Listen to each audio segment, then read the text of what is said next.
आपका स्वागत है हमारा संसार में। एक नए कहानी के साथ मैं फिर से आ गया। ये हाथी और बकरी की कहानी है। एक जंगल में एक हाथी और एक बकरी रहते थे। दोनों बहुत पक्के दोस्त थे। दोनों साथ में मिलकर हर दिन खाने की तलाश करते और साथ में ही खाते थे। एक दिन दोनों खाने की तलाश में अपने जंगल से बहुत दूर निकल गए। वहां उन्हें एक तालाब दिखाई दिया।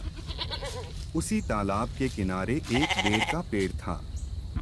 बेर का पेड़ देखकर हाथी और बकरी बहुत खुश हुए। वह दोनों बेर के पेड़ के पास गए। फिर हाथी ने अपनी सूंड से बेर के पेड़ को जोर से हिलाया और जमीन पर ढेर सारे पके हुए बेर गिरने लगे। बकरी जल्दी जल्दी गिरे हुए बेरों को इकट्ठा करने लगी। संयोगवश उसी बेर के पेड़ पर एक चिड़िया का घोंसला भी था, जिसमें चिड़िया का बच्चा था और चिड़िया दाने की खोज में कहीं गई हुई थी। बेर का पेड़ जोर से हिलाने के कारण चिड़िया का बच्चा घोंसले से बाहर तालाब में गिर पड़ा और डूबने लगा। चिड़िया के बच्चे को डूबता हुआ देखकर उसे बचाने के लिए बकरी तालाब में कूद गई, लेकिन बकरी को तैरना नहीं आता था। इस वजह से वह भी तालाब में डूबने लगी।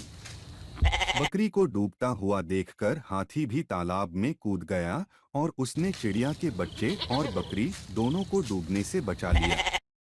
इतने में चिड़िया भी वहां पर आ गई थी और वह अपने बच्चे को सही सलामत देखकर बहुत खुश हुई। उसने हाथी और बकरी को इसी तालाब और बेर के पेड़ के पास रहने के लिए कहा। तब से हाथी और बकरी भी चिड़िया के साथ उस बेर के पेड़ के नीचे रहने लगे। कुछ ही दिनों में चिड़िया का बच्चा बड़ा हो गया। चिड़िया अपने बच्चे के साथ जंगल में घूमकर आती थी और हाथी और बकरी को जंगल में किस पेड़ पर फल लगे हैं इसकी जानकारी देती थी। इस तरह हाथी, बकरी और चिड़िया मजे में रहते और खाते पीते थे। तो इस कहानी से हमें यह सीख मिलती है कि हमें किसी का बुरा नहीं करना चाहिए।